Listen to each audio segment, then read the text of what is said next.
bienvenue à la conférence d'11h15. Doit-on, ou surtout peut-on, parler de métier sans parler d'emploi? Un autre sujet intéressant, compliqué, parfois opaque. Donc, j'ai le plaisir d'avoir 4 intervenants, 4 hommes.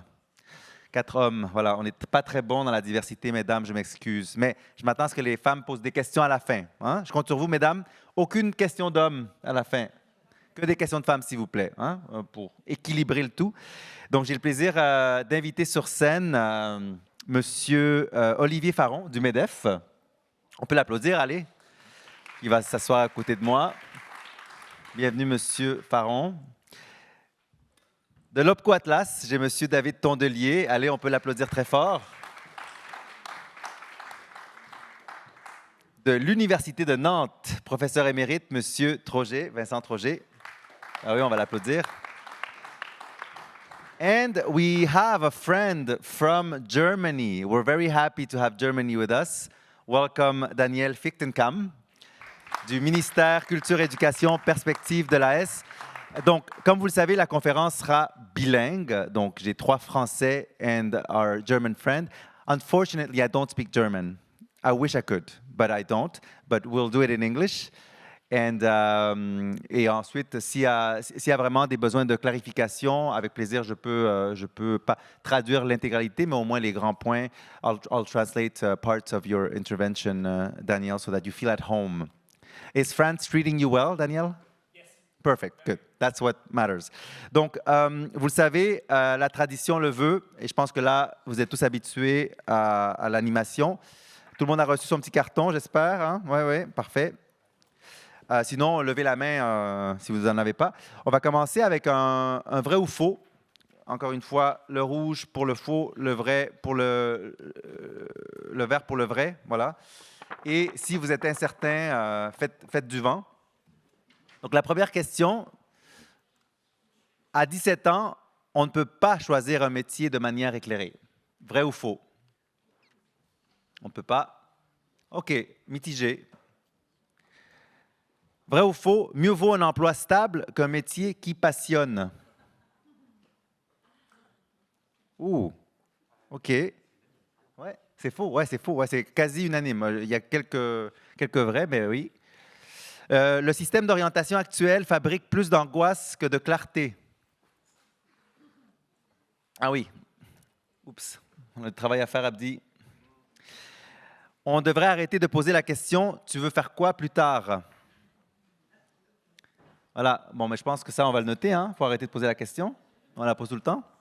Abdi, qu'est-ce que tu veux faire plus tard? Voilà, ça, c'est la bonne réponse. Vrai ou faux, inspirer, c'est bien, mais orienter sans parler d'emploi, c'est irresponsable. Ah, là, on est sur du... Voilà. Daniel, you're following? Yeah, you had the questions earlier, but yeah, perfect. Dans 15 ans, 70% des métiers qu'on connaît aujourd'hui auront disparu ou muté. Vrai ou faux? 70%, c'est beaucoup, hein? Ah oui, on y croit, d'accord. Merci beaucoup. Donc, c'était notre avant-dernier quiz avant la dernière conférence. Donc, vous le savez, pour ceux qui ont suivi les dernières conférences, le tour de table se veut un peu différent d'un tour de table traditionnel. Les intervenants doivent incarner, humaniser le sujet en question.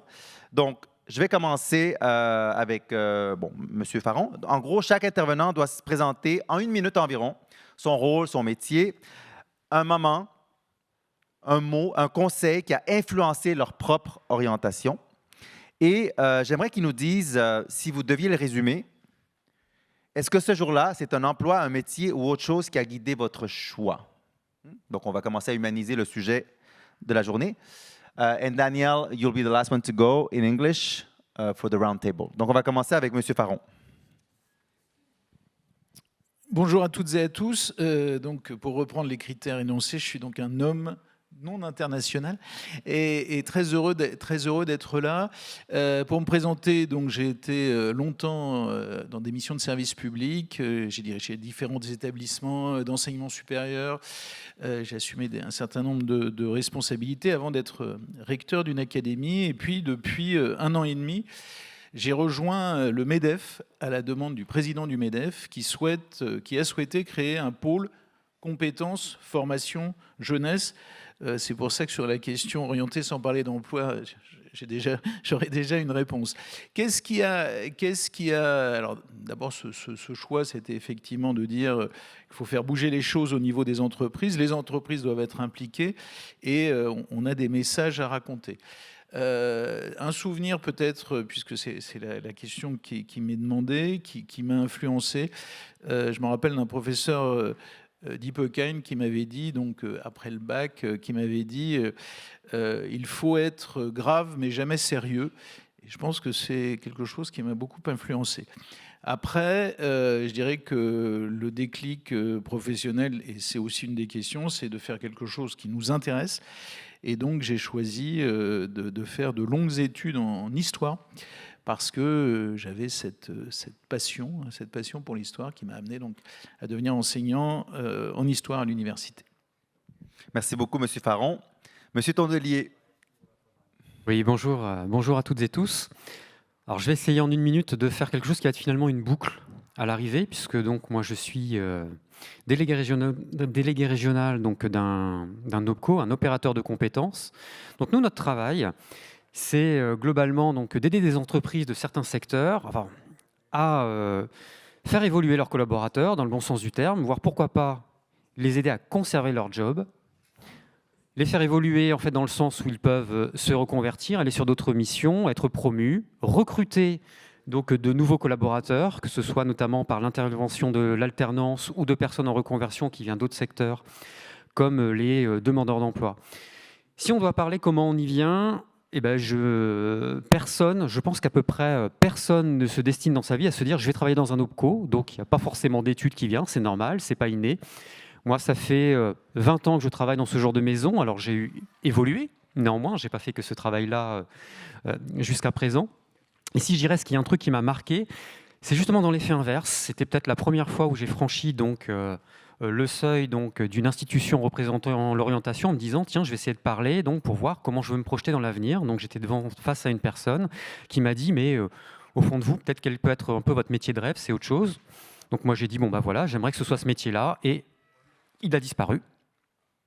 Et il revient avec 4-5 bouquins qui m'ouvrent derrière en disant bah voilà, vous allez avoir une bonne lecture en fait derrière, hein, avec tout ce qui peut être possible. Et là, je suis ressorti en me disant bah, je crois que l'orientation, ça va être un sujet que je vais devoir prendre en main tout seul.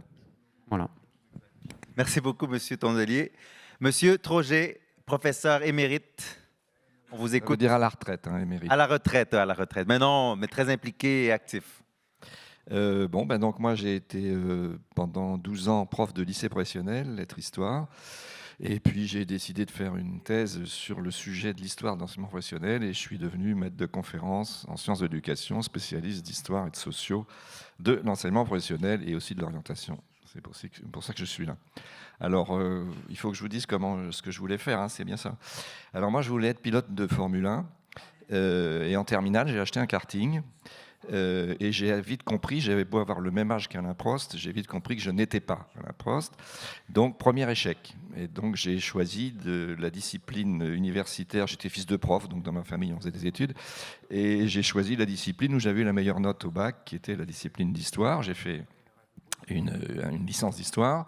Et là, deuxième échec, j'ai échoué au CAPES. Et quand on échoue au CAPES, on devient contractuel, c'est assez fréquent. Et on m'a nommé dans un lycée professionnel pour enseigner. Je croyais que j'allais enseigner l'histoire. Quand je suis rentré dans le lycée, on m'a dit voilà mon nouveau prof de français. Donc je me suis retourné, j'ai cru que c'était une erreur, mais non. Donc j'ai enseigné le français et l'histoire géo.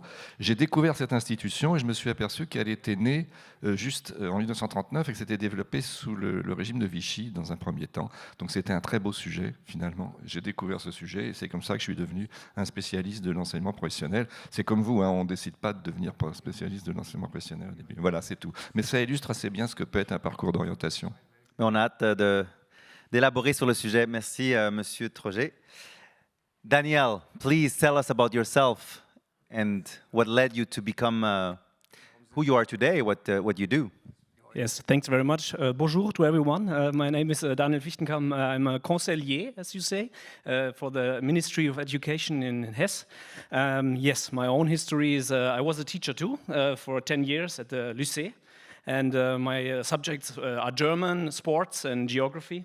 And my own history is I finished school in 2002, but I had no professional orientation, really nothing, just everything in school, no going outside, having practice, experience, whatever.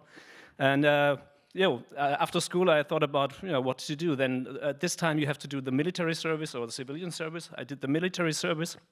I was a military instructor at this time, and I felt like, oh yeah, to teach people, it's something I like, and yes, so that was the first step. And then after the military service was finished, I talked to my mother, and the mother said, "Ma mère," she said.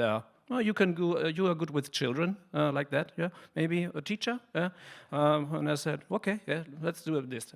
Maybe okay. It's funny now, but if you think, about how much people went out of school without thinking about their own career, it's not that good. Thank you. Donc le déclic, la maman, hein, on s'entend. Voilà, right.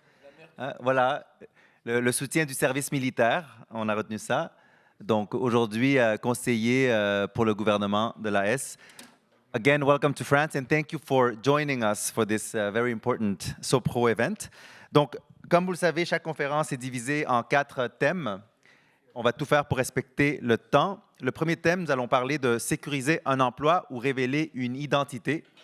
Le deuxième thème sera le marketing des métiers. Vous le savez, il y a beaucoup de marketing en ce moment, depuis quelque temps. Faut-il influencer ou inspirer? Ouvrir les yeux, hein, on va ouvrir les yeux. Sommes-nous déjà en retard? On va parler pour la France et bien sûr, Daniel va nous apporter quelques inspirations qu'on a discutées ensemble qui viennent de l'Allemagne. Et finalement, comme toute conférence, nous allons terminer avec un appel à l'action, hein, un call to action. Qu'est-ce qu'on peut changer dans nos pratiques dès demain? Est-ce que ça vous convient comme thématique ou pas? Oui? Excellent. Sécuriser un emploi ou révéler une identité. Donc, on demande souvent, tu veux faire quoi plus tard? Hein? On l'a vu dans le quiz. Mais plus rarement, qu'est-ce que tu veux apprendre, explorer, devenir? Qu'est-ce que tu aimes? L'homme de Cro-Magnon, lui, ne se posait pas la question, il devait chasser, point. Aujourd'hui, on répète aux jeunes et aux actifs, tu peux être tout ce que tu veux. Et pourtant, le décrochage scolaire progresse. Le chômage, lui, il reste alarmant. Donc, alors, je pose un constat simple avant de lancer les questions. Est-ce qu'on propose un vrai choix ou simplement une injonction à réussir? Donc, la première question sera pour M. Togé, notre chercheur, notre émérite. L'orientation doit-elle d'abord sécuriser un emploi ou révéler une identité et un potentiel d'épanouissement? Vous me donnez combien de temps? Allez, 2 minutes. 2 minutes. C'est que c'est impossible pour un universitaire. Non, je sais, mais bon, je suis là pour... Je vais essayer. Moi, ma réponse, elle va s'appuyer sur ce que j'ai fait en termes de recherche. Et une des choses que je vais sans doute répéter beaucoup sur ce plateau, c'est qu'aujourd'hui, les jeunes, alors j'entends par jeunes 15-30 ans, hein, disons, ne sont pas dans une logique... c'est ce que montrent les enquêtes, hein, je n'improvise pas, dans une logique de recherche d'emploi stabilisée. Ils sont plutôt dans une recherche... D'ailleurs, c'est l'injonction de la société aujourd'hui. Hein, on vous demande, on vous dit l'injonction à être soi. Hein, il faut s'accomplir, il faut se trouver, etc. Et donc, ils répondent un peu à ça, mais c'est en même temps très anxiogène, hein, comme on y reviendra. Mais du coup, on voit très bien que dans leur parcours, ils sont extrêmement discontinue. C'est-à-dire que la plupart des jeunes aujourd'hui, même dans des milieux plus modestes, au départ c'est surtout les jeunes privilégiés qui font ça, ils ont tendance à faire des essais, s'arrêter, recommencer, changer de métier. Juste un chiffre, hein, vous me dites hein, quand je suis trop long. Hein. Juste un chiffre, il y a une dernière enquête du CEREC là, qui vient de montrer dans l'enquête emploi 2017, c'est-à-dire ils prennent les jeunes de la génération 2017, ils regardent ce qu'ils deviennent et on s'aperçoit que 25% d'entre eux, dans leurs premières années d'emploi, cherchent à changer d'emploi. 25%. Et les raisons, c'est pas seulement le chômage, c'est parfois le chômage, mais c'est très souvent recherche de sens, ce métier me plaît pas, j'en ai vu un autre, etc. Donc aujourd'hui, on est vraiment confronté à des jeunes qui sont sur des parcours où ils se cherchent, où ils changent. Tout le monde a en tête les exemples de jeunes diplômés d'école de commerce qui commencent une carrière dans l'événementiel et puis qui finalement démissionnent pour ouvrir une fromagerie ou faire ouvrir une maison d'hôte. Ça arrive de plus en plus souvent, c'est les bouquins. Voilà, donc je crois que première réponse, c'est sûr que sécuriser un emploi, c'est le principe de réalité, mais que réellement, aujourd'hui, la jeunesse est plutôt dans la recherche d'une identité. Et donc, si on doit travailler l'orientation, mais ça, on en parlera après, c'est plutôt l'accompagnement de ces trajectoires discontinues et longues, très souvent, que proposer directement l'accès à un emploi, y compris même pour les élèves d'enseignement professionnel aujourd'hui. On sait que 40% des bacs pro font un BTS aujourd'hui, hein. Donc ne cherchent pas du tout à rentrer directement sur le marché du travail. Oui, ben c'est parfait. Non, je pense que ça est clair. Je voulais que vous commenciez parce que je voulais éclairer justement ce sujet qui est important. Et maintenant, je vais m'adresser au MEDEF pour compléter un peu ce que vous avez dit. Donc là, on a parlé d'épanouissement, ou certains diront l'accomplissement personnel. Est-ce aujourd'hui un luxe réservé à quelques-uns ou est-ce un véritable axe économique? Alors, avoir des gens heureux au travail. Vous n'allez pas m'emmener sur le chemin de l'adéquationnisme, parce qu'on nous identifie souvent, on associe le MEDEF ou les organisations patronales à l'adéquationnisme. Le fait d'être heureux au travail, c'est une priorité qui est partagée, qui est essentielle, et donc il faut cultiver. En même temps, quand on se rapporte à nos questions, le constat, il est diamétralement opposé. L'Institut Montaigne a proposé un rapport sur les jeunes. Ce sont les jeunes eux-mêmes qui mettent l'orientation en tête de leurs priorités, qui, à 70-80%, disent qu'ils ont mal été orientés. Donc, il y a un ressenti d'un échec de l'orientation. Après, la question qui est effectivement de savoir à quel moment et comment on peut, j'allais dire, faire passer des bons messages aux jeunes, mais aussi à leurs parents, peut-être la maman de notre collègue, sur expliquer quelles sont les réalités des situations. Puis il y a des effets qui sont aussi des réalités qui sont ancrées dans des territoires. Un bassin d'emploi a ses propres spécificités. Il y a aussi effectivement, et l'exemple BTS, enfin Bac Pro versus BTS, il faut aussi que les jeunes puissent rebondir, donc on facilite tout un système de passerelles. Donc on est en train de détricoter une pelote. Après, je finirai sur votre exemple de Cro-Magnon, parce que l'homme de Cro-Magnon, c'est assez intéressant ce que vous avez dit, on vit dans des images et des stéréotypes. Fort heureusement, aujourd'hui, les spécialistes de préhistoire montrent que la femme de Cro-Magnon a joué un rôle, elle a fait des dessins dans les cavernes, donc c'est beaucoup plus compliqué que ce qu'on veut dire. Donc en définitive, il faut que, j'allais dire, sur cette sécurisation ou non, que ce qui construit la prescription de choix soit ouvert, orienté et surtout avec le bon niveau d'information. Je pense que c'est ça la question centrale. Donc on retient le niveau d'information et on va y revenir de toute façon. Monsieur Tondelier, certains métiers ont encore une image de stabilité. Donc, la stabilité d'un métier devrait-elle compter dans l'orientation ou la reconversion? Et est-ce qu'on doit d'abord rassurer ou au contraire inspirer et préparer à l'instabilité comme norme? Surtout qu'on a vu, tout le monde est d'accord que 70% des métiers vont changer. À vous, Monsieur Tondelier. Alors, quand on peut parler de stabilité, moi je pense que c'est relatif de parler de stabilité. On parle d'une stabilité donc aujourd'hui à l'heure H, mais est-ce que la stabilité, quand on en revient 2 ans un peu plus tard, est-ce que ce sera la même chose? Donc j'aurais tendance à reformuler les choses un peu autrement, de dire il va falloir qu'on apprenne, tous en tant que professionnels, sur cette question, à rassurer sur le fait que tout le monde va partir finalement sur des parcours professionnels qui vont connaître nécessairement à un moment ou à un autre de l'instabilité. Donc ça va être ça véritablement l'enjeu. Et pour les raisons qui ont été un petit peu évoquées tout à l'heure, moi je vois sur nos propres interventions, ça nous arrive notamment de pouvoir intervenir notamment dans des lycées où Donc nous présentons donc aux jeunes, leur donner un petit peu de perspective sur les métiers donc, qui sont amenés à recruter. Donc on parle dans des lycées. Et la particularité de nos secteurs, c'est que la plupart des entreprises vont recruter donc, à un niveau Bac+5. Donc il va se passer du temps avant que ces lycéens seront virtuellement embauchés par nos entreprises. Mais la réalité aussi qui se passe, c'est que 5 ans, 6 ans, 7 ans, donc après ces interventions-là, les métiers sur lesquels on intervient, on n'a même pas la garantie de leur dire, lorsque vous allez sortir et vous allez être diplômé, ces métiers existeront encore. Donc c'est pour ça qu'il y a une nécessité à pouvoir aussi nécessairement le plus tôt possible, finalement, il faut annoncer aussi les règles du jeu, de se dire, OK, il y a des choses sur lesquelles il faut qu'on se projette, mais il y a une certaine réalité de se dire, OK, on ne va pas trop aller regarder, il y a à peu près des tendances, des choses, des aspirations, d'autres volets. On parlera peut-être aussi un peu plus finalement peut-être de compétences que de métiers, peut-être à un moment aussi un autre pour donner un peu plus de pertinence, pour se dire, OK, on a ça. Quelle variable ça peut me donner pour me dire à un moment où je me projette, mon métier n'est plus là, mais ça a muté vers d'autres choses ou autres, et je peux réussir finalement à faire ce choix au moment où c'est important, et pas me dire j'arrive et je suis déçu, et potentiellement je peux trouver une autre organisation qui va me dire qu'est-ce que je fais maintenant, et je suis obligé de tout repartir de zéro, ce qu'il faut absolument éviter. Merci, Monsieur Tonnelier.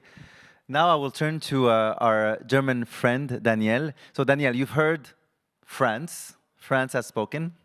So, can you please react to what the French point of view is?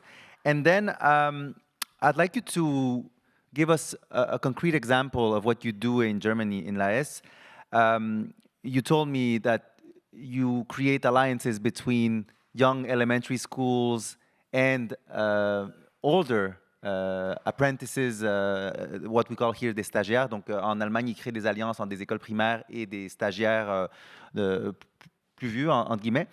Et donc, je demande à Daniel de réagir à ce qui vient d'être dit par les Français, par la France, et de nous inspirer avec des exemples. Voilà. So, Daniel, to you. Yes, thank you very much. I've heard a lot of things that we have the same issues in Germany too, yeah, the same competitions.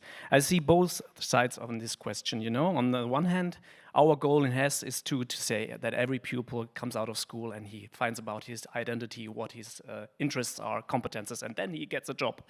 Yeah, that's the main goal. But the other thing is, what I'm feeling, and this is what I think le monsieur he said, is the younger generations, they finish school, they come out, and they very often have the feeling of having work-life balance, having 30-hour weeks, having, you know, like this. And I'm not worried about that, but I think to get in this world of job is to do, it's discipline, it's work.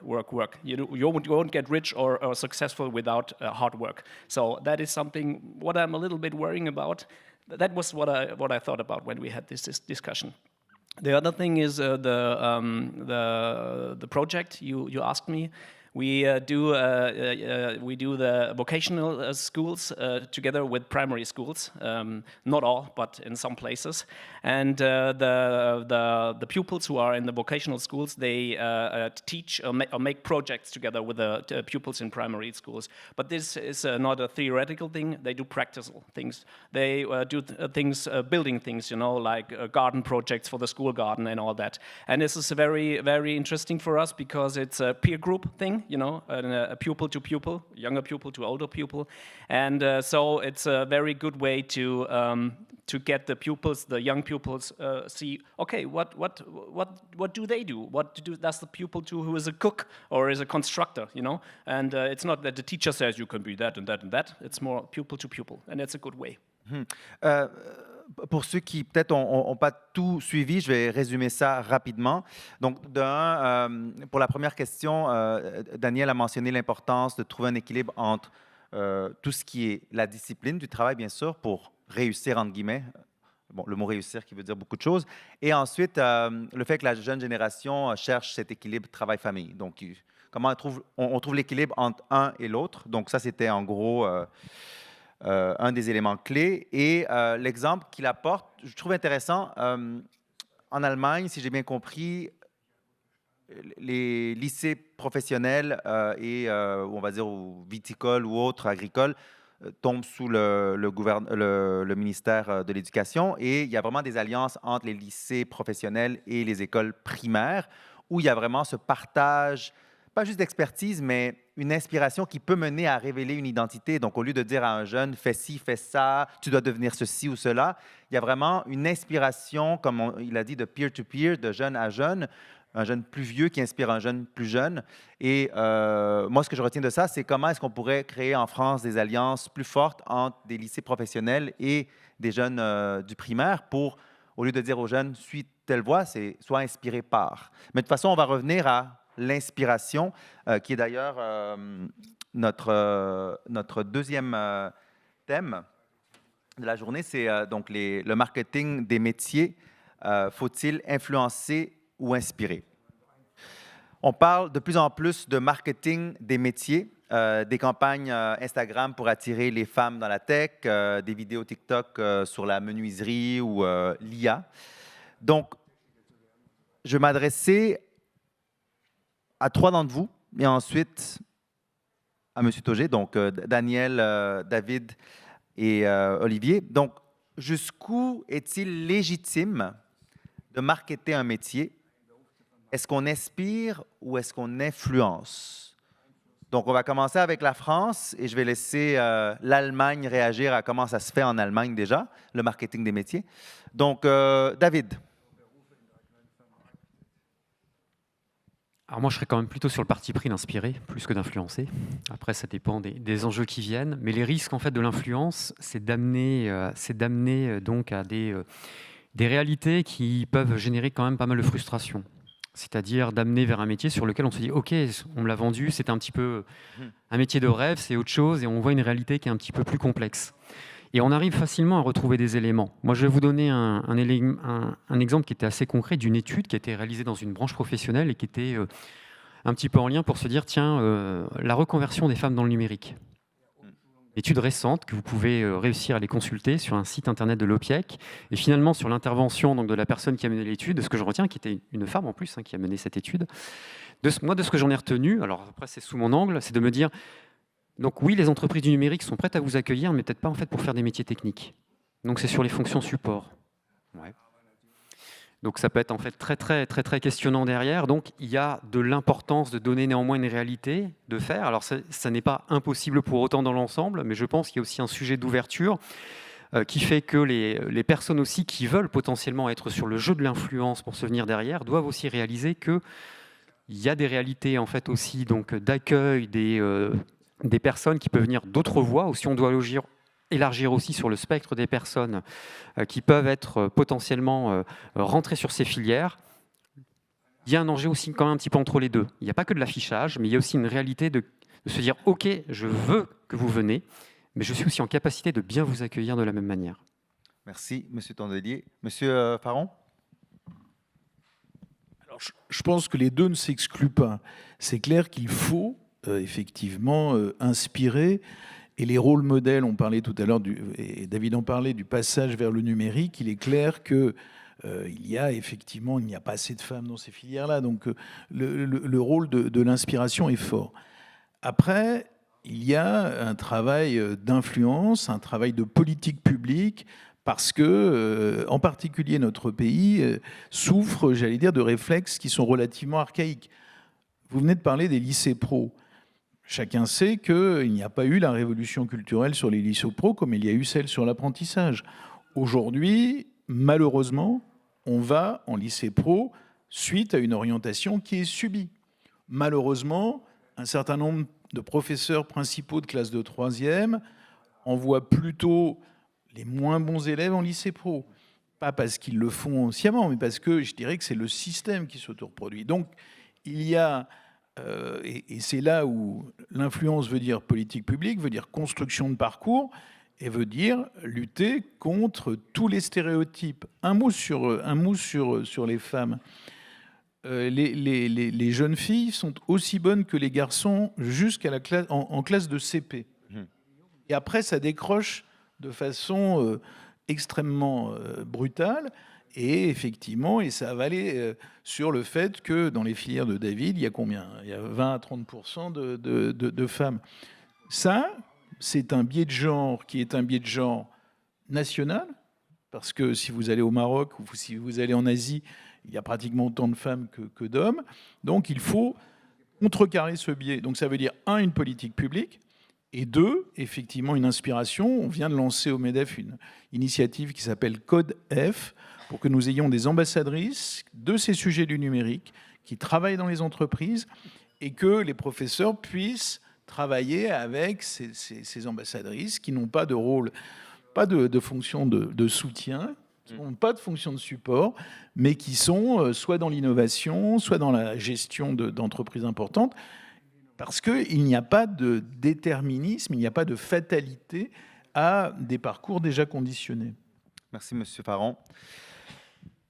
Daniel, what do you think about what Franz just said? And can you give us your point on view on how Germany is using the marketing to influence or inspire? Yes, we are using it very much. First of all, Mr. Ferrand, what he said, we have the same issue in Germany with pupils who go to the vocational system. It's like, no, it's not that good. You have to study, make your buck and all that, you know. So the same issues, competition for us too. And we're working on that. But I can clearly say, yes, it's right to influence and inspire pupils because it's all about the economy, you know. We do, when we in Hesse, in the state of Hesse, we have conferences with chambers of and other resorts of economy to look at what is our economical structure like and where do we have needs, you know, because I think the economy is running the system. So, and we have to look, and then we have to think about with the chambers what we can do. It's clearly that a school has to be a neutral place, you know. You cannot let a company like whatever Amazon go to a school and say, oh yeah, all the pupils after school I will take them. You have to inform in every direction for every pupil, but you have to think about programs because you have to think about jobs. Maybe like in STEM, you call it in France, MINT in Germany. You know, this is we have a lack of engineers and all that, and that is what we have to care about. I think that's our that's our role. We have to do that. Thank you, Daniel. Donc, en gros, il semblerait qu'en Allemagne également, les lycées pro vocational schools sont assez dévalorisés. Et je pense que de là l'initiative de créer des liens entre des écoles primaires et des vocational schools.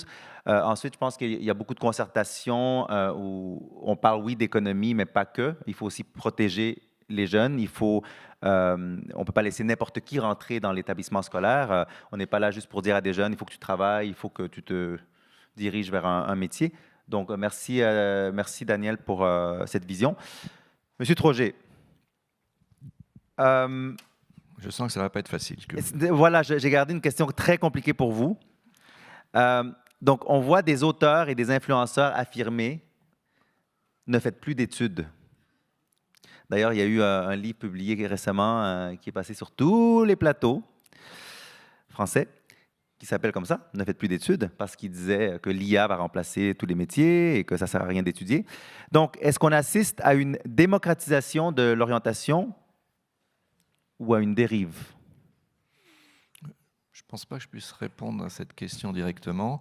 Ce que j'ai envie de vous dire en vous écoutant, premier point, puisque je suis historien au départ, premier point, c'est qu'on n'est vraiment plus du tout dans la logique initiale de l'orientation quand on a créé l'ONICEP en 1975, quelque chose comme ça, je crois, et le CEREC, où on était dans une logique d'adéquation emploi-formation, très forte. Hein. D'ailleurs, on a pensé la structure du système scolaire de ce point de vue-là, à l'époque, en parlant, vous savez, de niveau 1, niveau 2, niveau 3, niveau 4, qui étaient censés correspondre à des niveaux de qualification.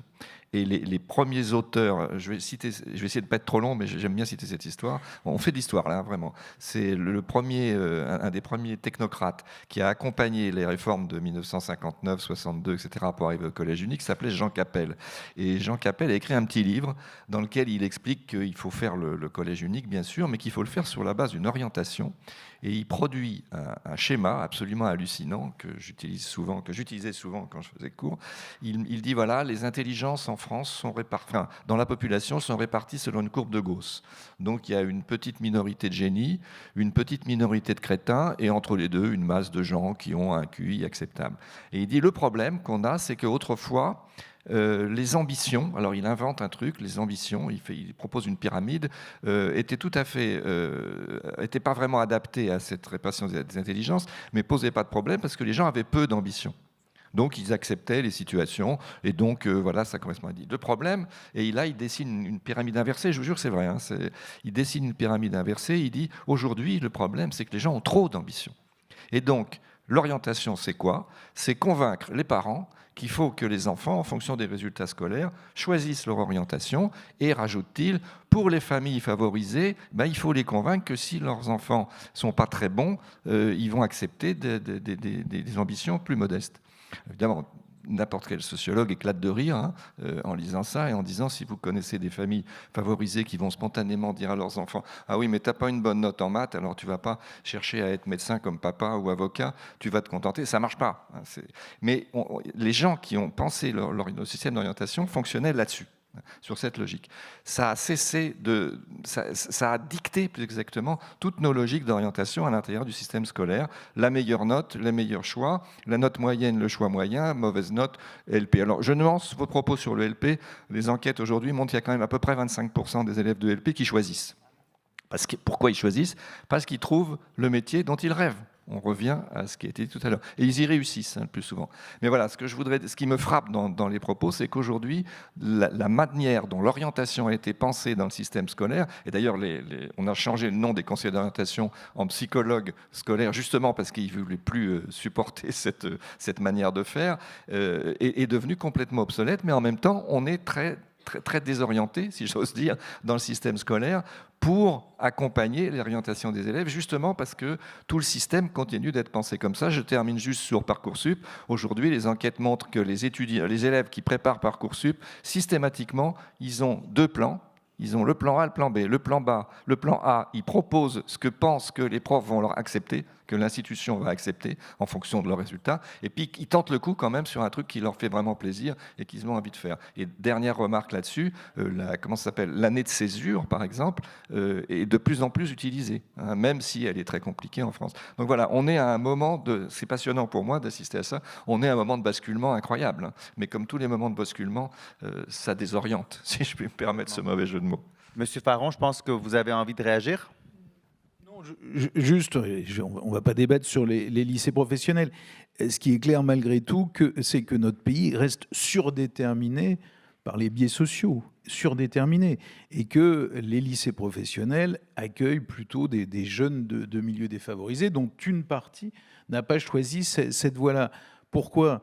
Parce que par rapport à l'exemple que notre collègue donnait, on reste quand même dans un système ultra-pyramidal, dominé par une espèce d'élite qui est passée par les grandes écoles, avec une difficulté typiquement française qui est que, effectivement, on imagine un premier impact de la formation extrêmement lourd et on ne pense beaucoup moins en termes de formation continuée. Ce n'est pas un réflexe naturel.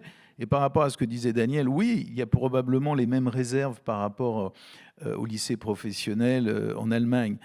Mais il y a quand même une énorme différence qui est le poids de l'apprentissage, qui est l'apprentissage en Allemagne est quelque chose d'extrêmement important. Aujourd'hui, dans notre pays, l'apprentissage commençait à vraiment devenir quelque chose, pour le coup, bénéficiant d'une révolution culturelle acceptée par l'ensemble de la société, quelque chose qui marchait très bien. J'en parle un peu au passé parce que ce qui se passe en termes de décisions financières suscite quand même une grosse inquiétude sur un redimensionnement drastique qui serait la fin d'une politique qui a porté ses fruits. Apprentissage, connaissance de l'entreprise, réussite professionnelle accélérée avec de nouvelles compétences. Donc voilà, on a un peu un signal de vigilance par rapport à ça. Merci, M. Faron. Donc, le thème de la conférence est « Métier, emploi ». Là, on parle d'inspirer ou d'influencer. Il y a beaucoup de dispositifs à travers la France. En plus, on est en présence de régions de France. Il y a plusieurs régions qui sont représentées, n'est-ce pas? Anti C8, je pense, qui sont présentes dans le cadre de SoPro. Donc, il y a beaucoup d'initiatives où il y a du mentorat, où on invite des entreprises à venir témoigner. En Nouvelle-Aquitaine, il y a les ambassadeurs métiers. Et donc, j'ai un exercice très compliqué pour nos 4 panélistes. Je leur ai demandé de cibler un secteur ou un métier qui est méconnu ou mal perçu Voilà. Et je pense qu'ils ont fait leur devoir, n'est-ce pas? J'espère. Donc, je vous laisse y réfléchir au cas où, mais je pense que vous êtes prêts. Donc, et je leur ai demandé de faire un exercice qui va être un peu compliqué. On verra si ça marche ou pas. Vous serez les juges, hein, vous sortirez le rouge ou le vert. Il y a deux façons de présenter, on va dire, des métiers ou des emplois. Un avec la perspective de recrutement, avec le côté emploi, et un avec le sens du métier, la motivation, l'inspiration. Donc, ils vont nous nommer le métier qu'ils ont choisi, qui est méconnu ou mal perçu, et ils auront 20 secondes chacun pour le présenter du côté emploi et du côté métier. Vous me suivez? Parfait. Voilà. Donc, on va commencer avec M. Farron. Quel est le métier? Donc je me tourne vers un jeune, et je me tourne vers un jeune qui probablement n'a pas été suffisamment accompagné pour ses résultats scolaires, mais qui a envie, parce qu'il faut casser les stéréotypes, les jeunes ont envie de travailler. Et donc, dans beaucoup de territoires, toutes les entreprises ont besoin d'un certain nombre de métiers liés à l'industrie. Donc je dirais clairement, choisis un métier industriel. Choisis de devenir, par exemple, chaudronnier. Choisis de devenir un acteur du développement industriel du pays. Et puis après, on t'accompagnera. On te fera grandir si tu as envie de grandir. Et en même temps, pendant tout ton investissement dans ce métier-là, qui est peut-être un métier dur, qui est peut-être un métier qui n'a pas une bonne réputation, mais c'est un métier qui a changé. L'entreprise a radicalement changé. Ce n'est plus Zola ou les temps modernes. C'est une entreprise où tu trouveras ta place, où tu seras attendu. Puis après, on te fera grandir. Et peut-être qu'un jour, si tu te frottes à la création d'entreprise, eh bien, tu porteras ton entreprise parce que eh bien, dans tous ces métiers-là, on aura besoin de toi. Et je conclurai en prenant l'exemple de tous les secteurs, par exemple de l'énergie, où ils font des plans de développement des compétences jusqu'en 2120 ou 2140. Il y avait une conférence de la directrice des ressources humaines d'Orano, qui est un groupe qui travaille dans le nucléaire, notamment en Normandie. Eh bien, elle fait des plans de recrutement jusqu'en 2120, 2140, avec deux choses. On a besoin d'eux et on a besoin qu'ils grandissent dans l'entreprise. Donc oui, ce n'est peut-être pas le métier qui est le plus attractif, mais c'est le métier dont on a besoin et qui peut permettre l'épanouissement d'un jeune. On peut applaudir M. Farron qui a pris au sérieux le défi. M. Tondelier, à vous. Métier, emploi. Alors j'ai détourné un peu l'exercice. Il n'y a pas de souci. Je vais détourner un peu l'exercice et je vais m'adresser un petit peu à vous. En étant un petit peu valeur test aussi sur la partie donc métier. Donc moi je vous parlais d'un métier sur lequel c'est un métier en fait dont le cœur de l'activité est la relation client. En relation client au sens large, puisque la cible peut être aussi bien les particuliers que les entreprises. Donc il y a des possibilités à ce titre-là. C'est des métiers sur lesquels il y a beaucoup d'évolutions qui sont possibles.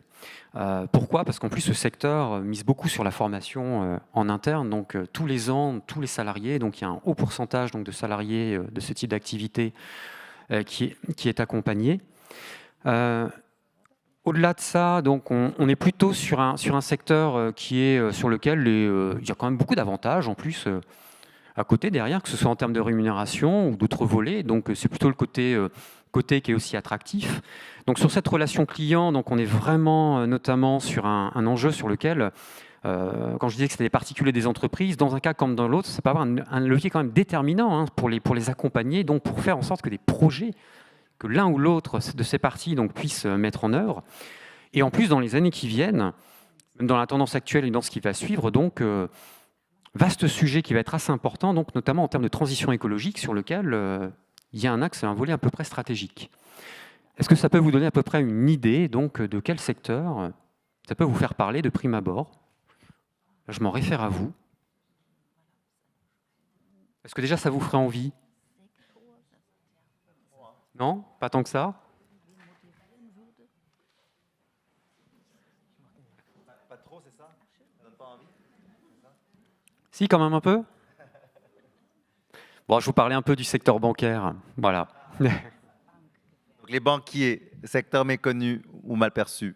Plutôt mal perçu que méconnu, puisque tout le monde donc, bien sûr, peut être en relation, donc, que ce soit à titre personnel ou bien sûr, ou potentiellement à titre professionnel sur cette question. Mais voilà, mais on reste, c'est vrai, sur un secteur qui peut avoir peut-être une petite problématique d'image actuellement.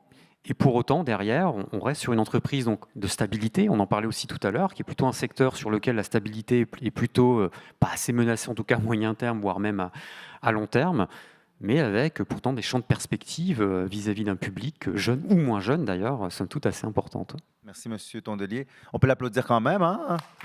On n'a pas deviné, mais il a bien joué le jeu. Monsieur Troget, vous avez aussi pris le défi et vous l'avez... Non. Réarrangé? Oui, j'ai réarrangé. Oui, non, ouais, je sais. J'ai cherché, mais je ne vois pas quel métier je pourrais recommander. Ça me paraît, comment dire, c'est compliqué comme idée. En revanche, ce que je peux faire, c'est vous raconter une histoire, puisque je suis historien. C'est ce qu'on veut. Absolument, mais qui touche un peu qui touche directement à la question de l'orientation. Il s'est trouvé que dans ma vie, à un moment donné, je me suis retrouvé seul dans un grand appartement, et j'avais une pièce libre, et mon fils, le dernier, celui d'ailleurs qui a fait l'école 42, ce qui est, n'est-ce pas, voilà, on en parlait ce matin, qui est typiquement une orientation assez tardive et surprenante, et donc il m'a demandé à plusieurs reprises de loger, de proposer une chambre à des copains à lui qui étaient en difficulté pour des raisons ou pour une autre. Et il y en a un qui est venu chez moi, donc à qui j'ai loué une chambre à des tarifs préférentiels. Je ne suis pas un négrier, hein, on est bien d'accord. Et ce garçon avait fait, après son bac, il avait fait STAPS, ça ne lui avait pas plu. Donc il est très emblématique de ce que je disais tout à l'heure et de ce qu'on voit beaucoup aujourd'hui. C'est pour ça que je vous en parle. Il avait abandonné, et comme il était d'un milieu très modeste, il était obligé de travailler. Il a fait une formation de chaudronnerie. Mais je suis obligé de vous dire que ça ne l'a pas enthousiasmé. Hein. L'usine, même si ce n'était effectivement pas les conditions d'autrefois, on n'est pas dans l'usine de Zola, ni même celle de la 4e République, mais enfin quand même. Et donc, il reprend des études, il obtient une bourse, il fait une licence de psychologie. Parce qu'il avait dans STAPS, il avait fait de la psycho. Il obtient sa licence, mais seulement avec la mention assez bien. Et il veut rentrer dans un master, et là, mûr. On lui dit non, le master, il faut une meilleure. Il voulait faire en plus une licence un master très particulier d'addictologie. Donc ça, il est refusé, et il arrive chez moi. Il vient d'apprendre qu'il est refusé, et il essaye de préparer sa deuxième demande. Je l'aide un peu parce que je connais un peu l'université, mais assez vite, je me rends compte, et ma compagne me dit la même chose, que ça allait être difficile, qu'il serait certainement pas admis. Alors il se présente quand même, et effectivement, il est à nouveau pas admis. Et j'avais constaté, avec mon plus grand plaisir d'ailleurs, qu'il était excellent cuisinier. Mais vraiment, il était fasciné par la cuisine. Il avait des bouquins de cuisine. Il a débarqué chez moi avec tout un attirail. J'ai pris 2 ou 3 kilos dans l'année, hein, parce que je peux me le permettre, hein, mais enfin quand même. Et donc, à la rentrée, j'assure que c'est une histoire vraie. Hein. Je lui dis, mais écoute, tu vas pas être pris en Master 2, mais enfin, tu adores la cuisine. Alors, je prends la cuisine, c'est pas un métier mal considéré en France, hein. Mais quand même, c'est un métier manuel, il était parti sur autre chose. Je lui dis, tu devrais tenter le coup. Il a présenté un CFA, il a été admis, il est cuisinier, il est monté très vite dans la hiérarchie interne des grandes cuisines. Voilà. Je raconte ça parce que ça me paraît assez emblématique de ce qui se passe aujourd'hui, et du fait qu'on peut partir en psychologie, finir cuisinier et être relativement heureux d'être cuisinier. Voilà, c'est tout. Je m'arrête là. Mais... Moi, ce que j'aime dans cette histoire, c'est que M. Troget m'a dit, je ne peux pas répondre à ta question, mais il l'a fait. Il l'a fait. Vous avez été révélateur de talent et de compétences de façon très humaine et honnête, et ça a mené à une transformation. Donc, on peut l'applaudir. Daniel, so you heard the French. Can Germany do better? I hope so, but I have to use my smartphone, but not for social media or anything, but I created a text because of my English, and I hope it's okay. First of all, as a conseiller, I have to say every job is important, you know, but I think that... Tous les emplois sont importants à ses yeux, voilà. Yes, but I looked at one specific job where I say, and I combined the two positions, the employer and the motivation. Perfect. Thing. And I read it, and you will translate sentence by sentence? Because it's a little bit like a poem. Oh, no, not that. I like poems. Not that much. Perfect. You wake up early when the city is half asleep. Donc, tu te réveilles tôt quand la ville dort encore. You step outside and your workplace isn't a desk, it's the open air. Donc, tu travailles, mais ton bureau, c'est pas un bureau, c'est l'air, c'est l'environnement. You shape spaces most people walk through without noticing. Tu transformes des espaces que des gens ne voient même pas ont été transformés. You turn empty ground into places that grow, breathe and invite life back in. Voilà, tu transformes des espaces qui respirent et qui donnent de la vie. Sometimes your tools are heavy, sometimes they are just in your hands. Parfois, les outils sont lourds, parfois, ils sont dans tes mains. What you build doesn't stay still, it changes with the seasons, it grows with time. Ce que tu construis ne demeure pas identique, ça se transforme avec le temps. And long after you've moved on, your work keeps living. Et même quand tu quittes, ton travail demeure. Not everyone could do what you do, but maybe you could. C'est pas tout le monde qui peut faire ce travail, mais toi, peut-être tu peux. Fin. Voilà, très beau poème. So, What is it? Well, je vais les laisser deviner. Donc, gardener. Special type. We have gardeners and we have a landscape gardener. It's an, Landscaper, oui, donc paysagiste. Paysagiste. Donc, on peut applaudir notre ami allemand qui nous a amené un beau poème. Donc, le temps passe vite et bon, il nous reste 20 minutes. On va parler d'un sujet qui ne devrait pas prendre trop de temps parce que je veux garder du temps pour des questions. On va ouvrir les yeux, on va se dire les vraies choses. Donc, quand on parle de métier, on fige. Quand on parle d'emploi, on répond à l'urgence. Mais quand on parle de compétences, on ouvre les trajectoires. D'ailleurs, ce matin, j'avais une belle conférence sur les compétences à s'orienter et à s'insérer. Par contre, l'IA accélère tout. 86% des étudiants l'utilisent déjà et les technologies ne transforment plus seulement les métiers, elles remplacent des emplois. On voit ce qui arrive dans le monde. Hein? Donc, je vais commencer avec Olivier et David. Est-ce qu'en France, l'orientation de demain doit encore parler de filière et de diplôme ou juste enseigner à muter tous les 5 ans? Alors, d'abord, je pense que notre pays est un peu écrasé par le diplôme, c'est-à-dire qu'on construit beaucoup autour du diplôme, probablement un peu trop, et qu'il faut sortir, je dirais, de cette emprise du diplôme qui est sur nous. Après, il y a une double question. D'abord, la question, effectivement, doit passer, mais David l'a souligné, mais doit passer par la question des compétences. Or, les compétences deviennent leur durabilité de plus en plus courte. On imagine que les compétences peuvent être valables à peu près autour de 2-3 ans, donc une durée extrêmement courte. Et d'un autre côté, la question du retard, et c'est pour ça que c'est très important d'avoir un collègue allemand parmi nous, se pose aussi sur une question à un niveau européen, à un niveau où voilà, on sait très bien que les jeunes dont on parle, fort heureusement, iront travailler dans un autre pays européen aussi facilement qu'en France. Et moi, je voudrais rappeler le chiffre du rapport Draghi sur l'Europe qui disait qu'il faudrait idéalement que 60% des actifs se forment chaque année. Donc on n'est plus dans les 5 ans, on est dans une actualisation des compétences du fait de cette durabilité plus brève qui doit être beaucoup plus rapide et je dirais beaucoup plus systématique. Et le dernier élément sur les compétences qui est très important, c'est que effectivement, il y a des compétences techniques, il y a des compétences réglementaires, mais il y a aussi, et ça rejoint la question qui a été soulevée du sens de la profession, il y a des questions aussi qui renvoient, pour aller vite et pour faire du mauvais français, aux soft skills, donc à toute la capacité à entériner le changement. L'IA, c'est un changement évidemment majeur, mais la décarbonation, c'est un changement majeur, mais il y a d'autres changements majeurs. Et en définitive, qu'est-ce qu'on attend d'une montée en compétences? C'est l'adaptabilité à ce qui, en définitive, l'IA ressemble à un nouvel outil extrêmement puissant qui va bouleversifier un peu nos modes de vie. Merci, monsieur Olivier. David?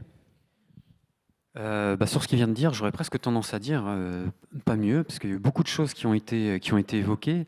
Je l'avais indiqué tout à l'heure, donc sur le fait de pouvoir intervenir vis-à-vis de jeunes et que potentiellement on se projette et que le métier n'est plus là. Donc forcément, la question du diplôme s'interroge en premier lieu. Pourquoi viser en fait potentiellement un diplôme si après derrière on n'a plus forcément le métier qui peut être en correspondance. Donc la question des soft skills, je suis tout à fait d'accord, et c'est pour ça qu'on voit de façon une tendance qui est absolument assez importante, parce que sur le volet en fait de la compétence associée à ça, on est sur quelque chose qui est beaucoup plus durable. Alors que le volet technique finalement peut être sur des volets donc d'adaptabilité qui peuvent se faire de manière assez régulière. Mais il faut aussi en venir aussi sur des constats que l'on réalise aussi actuellement. Je vous ai déjà parlé un petit peu aussi d'études qui sont réalisées également par nos observatoires, et je vois aussi sur d'autres secteurs pour dire voilà, on a des problématiques d'attractivité qui se mettent en place, mais des réalités donc d'études qui sont menées vis-à-vis de certains secteurs, c'est de se dire ok, on a nos entreprises qui ont des habitudes de recrutement à Bac+5, et la réalité de mise en œuvre, c'est qu'il n'y a pas besoin que les personnes aussi aillent jusque-là. Donc il n'y a pas tant qu'une question de diplôme, c'est est-ce qu'il y a déjà en fait un bon usage des diplômes qui peut être aussi réalisé donc, dans le cadre de recrutement par les entreprises. Et ça, je pense que c'est aussi un sujet à part entière qu'il faut également traiter. Merci, M. Tondelier. Daniel, what's your point of view? Is Germany ahead? No. Bon, ça, I don't think so. I think that we all have the same competition in a global way, you know. We were talking about AI before, and my point of view on AI is, we don't know what will be in 5 years, how the jobs change. There are some perspectives where you can say, okay. I was guest there was an auditorium, and there was a professor, and she said, where are the lawyers in the audience? And the lawyers are in 5 years your job, we will need it anymore. Voilà. Donc, il y a une prof qui a demandé où sont les avocats dans la salle, et donc il y en a plein qui ont levé la main. Elle leur a dit, baissez vos mains parce que dans 5 ans, votre job va plus exister. Voilà. Oh, it's like this. It's an extreme way, but I think I'm always shaping the perspective on the schools, you know, and the AI in schools. We have a lot of discussions at the moment with changing the way of testing and subjects. AI, what is the AI? AI is changing the subjects. Yes, it does, and we have to prepare pupils, and we have to do it in the lessons too. But the main goal for us too is to shape or create pupils and adults that are critical, that have, you know, had a long way of learning math, German, and all that. You can't say AI is now changing everything, because look at the information war that is going on. We have a lot of problems with a hybrid information war with Russia, for example, you know, and you can just handle that by creating pupils that have a critical way of thinking. That's the main goal, I think. Donc, au-delà de toutes les discussions autour de l'IA, qui prennent beaucoup de place, évidemment, pas juste en Europe, mais partout dans le monde, développer la compétence ou la pensée critique est assez crucial. Donc, je pense que c'est un point à retenir pour la restitution, la pensée critique. Thank you, Daniel. Before we move on to the conclusion, Daniel, in France, we launched recently les stages de troisième. On a lancé les stages de troisième, les stages de seconde. So we launched the stage, the apprenticeships for kids who are 15, 16, 17. So they go in businesses, ils vont dans les entreprises une semaine ou deux, 1 week or 2 weeks. In Germany, you've been doing this for a long, long time, right? And can you tell the audience what the role of the teachers is when kids do their apprenticeship? Yes, I think it's an important role. J'ai demandé à Daniel de nous parler du rôle que les enseignants jouent dans le suivi des stages des jeunes en Allemagne. Yes. In our concept, it's that in every stage the pupils do, the teachers have to go once in the company where they are and talk to the employers and to the pupils. How is your experience? What can I do for you? And because it's preparation in front of the stage and after. It's very important, because you cannot just let them get out into the company turn back and then, okay, let's start school again. It's very important that you discuss about with them, and it's good for the teachers too to get out of school, get out in companies. They will get presentation. I had this very often when I was in Frankfurt at big companies. They showed me everything. It was interesting, but it's a competition. As I told you yesterday, if you do it with every teacher in school, some will say, "Oh, why should I do this? Why? You say, open your eyes, do like this, not like always school. That's not the way. Oui, donc en gros, dans les stages en Allemagne, les enseignants doivent se rendre dans l'entreprise au moins une fois pendant le stage du jeune pour mieux comprendre et s'ouvrir au monde. Donc, comme il dit, les enseignants ont une place pour pas simplement rester à l'école, mais accompagner les jeunes et les ouvrir à ce monde, pas juste économique, mais culturel et autres. Thank you, Daniel. Avant la conclusion, Monsieur Troget, voulez-vous réagir à tout ce qui a été dit? Vous allez encore me refiler un sale boulot, là. Non. Comme j'aimerais tellement, mais comme il me reste pas beaucoup de temps et je sais que j'imagine qu'il y a des questions d'audience, je serai gentil avec vous. Je vous laisse réagir parce qu'ensuite, on va passer à non, je plaisantais. Écoutez, ma réaction va être assez simple. C'est qu'en écoutant tout ce qui a été dit, qui ne me surprend pas, hein, cette question de l'incertitude générale dans laquelle on se trouve, y compris les entreprises, pour savoir quels vont être les métiers, quels vont être les emplois, quelles vont être les situations proposées. On n'a pas parlé du réchauffement climatique ou à peine, mais c'est là aussi très fortement. Moi, ce qui me frappe, et c'est quand Daniel a évoqué son parcours tout à l'heure, il a dit, quand j'ai été prof alors d'allemand, de sport et d'histoire. Voilà. Imaginez un seul instant que vous proposiez à un enseignant de lycée français, tu vas faire l'histoire géo, le sport et le français. Alors, en lycée professionnel, oui, parce que... Bon. Et pourquoi ça me paraît intéressant? Parce que je crois que ce qui va impacter notre système scolaire bientôt, avec les IA aussi d'ailleurs, mais ça a déjà commencé, c'est que nous sommes construits sur une conception académique des savoirs au collège comme au lycée. D'ailleurs, on dit le collège, mais en fait, le collège, c'est un petit lycée. Hein. Il fonctionne sur les mêmes logiques disciplinaires qui sont extrêmement cloisonnées. Les enseignants sont formés exclusivement là-dessus. Alors, bien sûr, on fait de l'histoire et de la géographie, on fait de la physique et de la chimie, ce qui est d'ailleurs des associations qui datent de 1902 et qui ne sont pas franchement pertinentes aujourd'hui, mais peu importe. Mais on est très cramponnés là-dessus. Et tout ce qu'on vient de dire supposerait que dans les établissements d'enseignement secondaire, si on veut développer des compétences, si on veut développer, aujourd'hui on parle beaucoup de compétences psychosociales, si on veut développer des jeunes qui vont s'adapter, il va falloir qu'ils agissent un peu plus dans les établissements scolaires, et deux, qu'il y ait moins de cloisonnement disciplinaire. Et il y a eu des tentatives, je me souviens des travaux personnels encadrés, par exemple, qui des trucs qui marchaient assez bien, mais qu'on a abandonnés. Il y en a eu d'autres. Et ça va être un enjeu absolument majeur de notre système scolaire. On va y être confronté. Et de ce que je sais des réactions des enseignants et des syndicats enseignants actuellement, ça ne va pas être facile. Voilà. Et je crois que ça, c'est vraiment une vraie question. Merci, M. Troget. Donc, pour finir, avant les questions, vous avez environ 30 secondes chacun pour vous adresser aux professionnels dans la salle.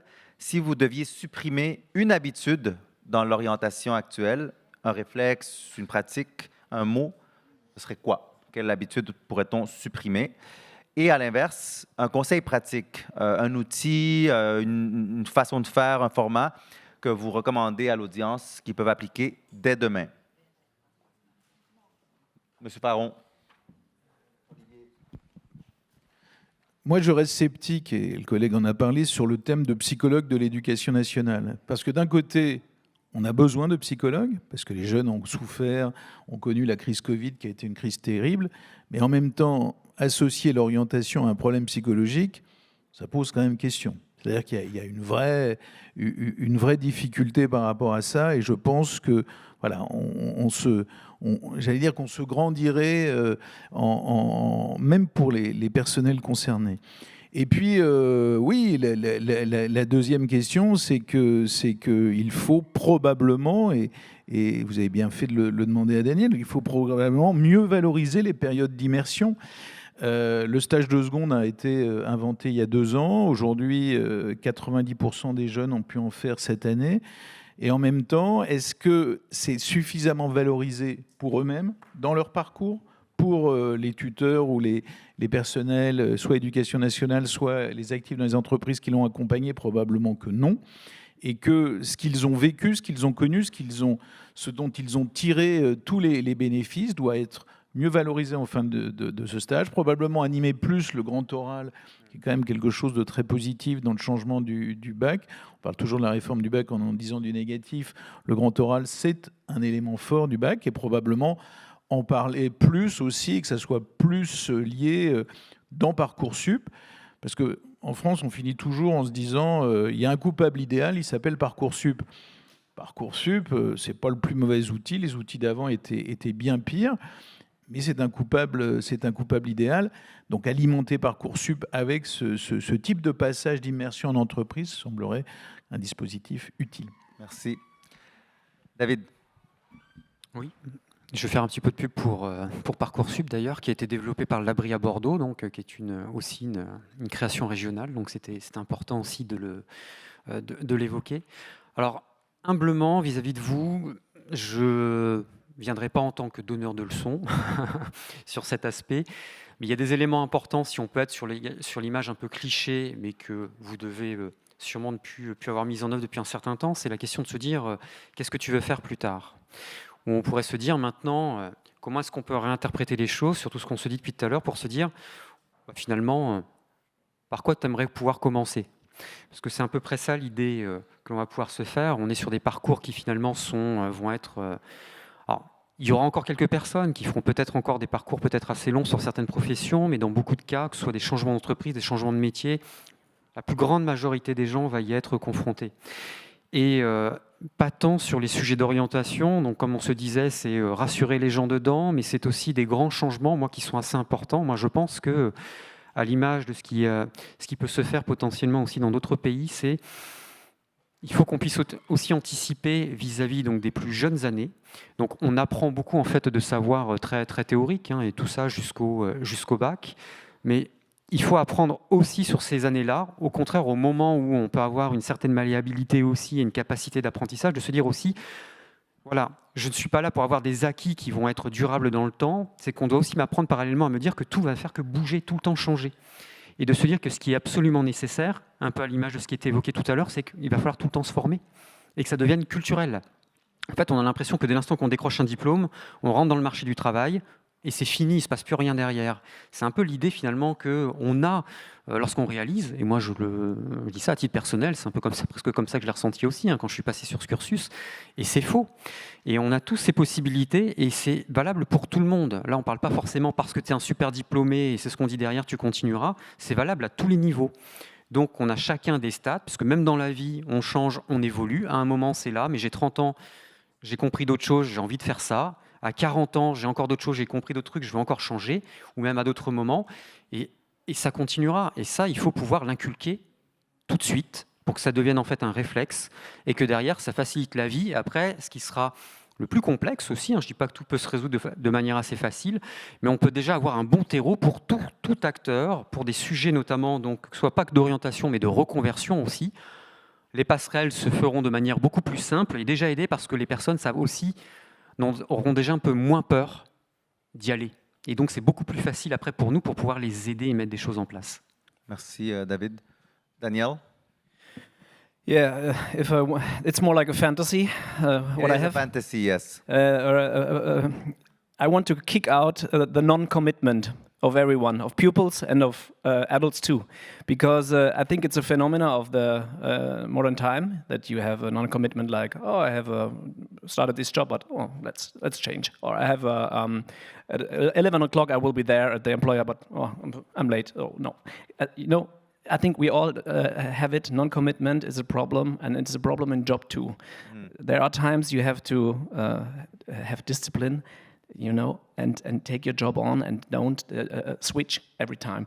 That's something what I feel for the youth, and I think that's not good for the future of economy. En gros, il faut développer l'engagement, un peu le respect, mais on voit beaucoup de manque d'engagement, de manque de respect, donc c'est important de le développer.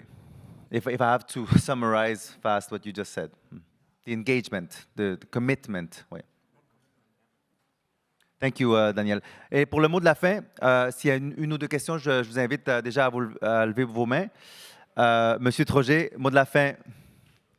Là, c'est compliqué. Hein? Oui, vous êtes vraiment méchant là. Le mot de la fin. Bah, écoutez, je crois qu'on a tous dit la même chose. On est dans une période incroyablement changeante. On a beaucoup de mal à envisager ce qui va se passer.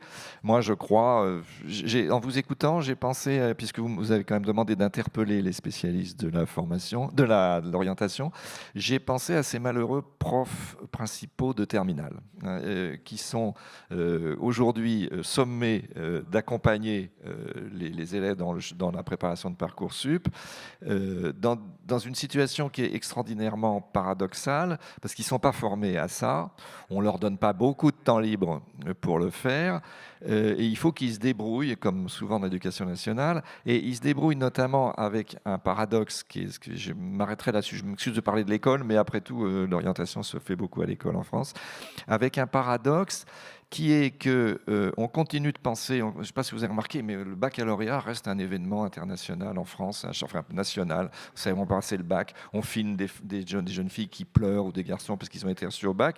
Quand on sait qu'il y a 90% de la classe d'âge qui obtient le baccalauréat et que le taux de réussite est d'environ 85, 90, 92%, franchement, ça n'a rien d'angoissant. Enfin, c'est devenu un diplôme de fin d'études. Mais en revanche, l'orientation, donc ça veut dire que l'orientation, c'est plus le bac qui la décide, c'est avant.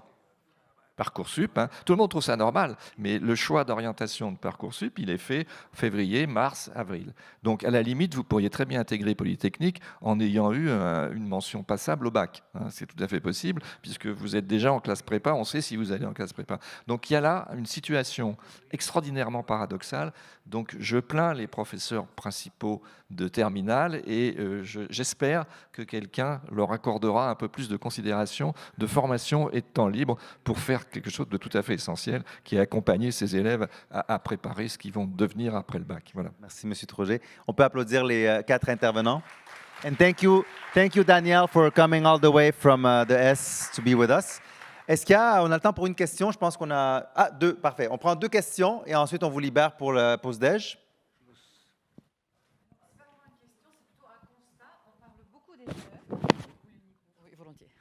Merci. On parle beaucoup des... C'est un constat. On a parlé des jeunes, des étudiants, mais il me semble qu'il y a un rôle dont on n'a pas beaucoup parlé, c'est le parent et la montée en compétence des parents. Moi, je travaille au CNED. On a des parents qui sont complètement désarmés, ils ne savent pas comment faire. Et justement, ils ont confié leur enfant à leur prof principal en terminale, mais ils sont désabusés, ils savent pas, ils sont désabusés. Nous, on les voit arriver au CNED, ils ne savent pas quoi faire de leur gamin. Mais il faut les faire monter en compétence, c'est juste un constat. Voilà. Est-ce que vous étiez là hier pour la conférence sur les parents? Non. Nous avions une conférence complète d'1h15 sur les parents. Donc, pour ceux qui ont manqué hier, je vous invite à aller revoir les thèmes parce que je tiens d'ailleurs à saluer Tsopro et l'organisation. Tous les thèmes ont été couverts 360, certains plus que d'autres, mais les parents ont eu une place très importante hier. Donc, à ceux qui l'ont manqué, shame on you, comme on dit. Non, mais sincèrement, je vous invite à aller voir le programme parce que ça a été couvert largement et grandement hier. Et il y a eu de bons retours. D'ailleurs, on va en parler lors de la restitution dans pas long, comme on dit au Québec. Il y avait une deuxième question? Donc, Elisabeth Grangien, psychologue de l'Éducation nationale, directrice du CIO de Pau. Alors, je vais rebondir sur ce que vient de dire Madame. L'orientation, c'est l'affaire de tous, à destination de nos jeunes, notre futur, notre avenir. Donc, il s'agit effectivement de faire monter en compétence les familles, les enseignants, et donc de leur octroyer du temps. Et nous, psychologues de l'Éducation nationale, alors nous sommes psychologues depuis 1991. Nous n'agissons pas, je fais une petite parenthèse pour monsieur quand même, nous, psychologue, ça ne veut pas dire uniquement s'occuper de la souffrance, mais on a affaire à des adolescents. Et notre compétence nous permet effectivement d'outiller les enseignants, notamment sur comment on s'adresse à un adolescent, comment participer à cette réflexion complexe dans un moment de construction identitaire de ce qu'est un adolescent par rapport à sa projection, et c'est un peu compliqué, dans le parcours plutôt que le projet qu'il va devoir construire plus tard. Voilà, c'est une petite parenthèse. Donc, ce que je voulais dire, c'est arrêtons de travailler en silo, on le fait de moins en moins. On travaille en équipe au sein des établissements, on essaie de faire du mieux qu'on peut et on travaille aussi avec des partenaires extérieurs. Mais il faut apprendre à mieux travailler ensemble. Voilà, c'était une parenthèse. Merci beaucoup.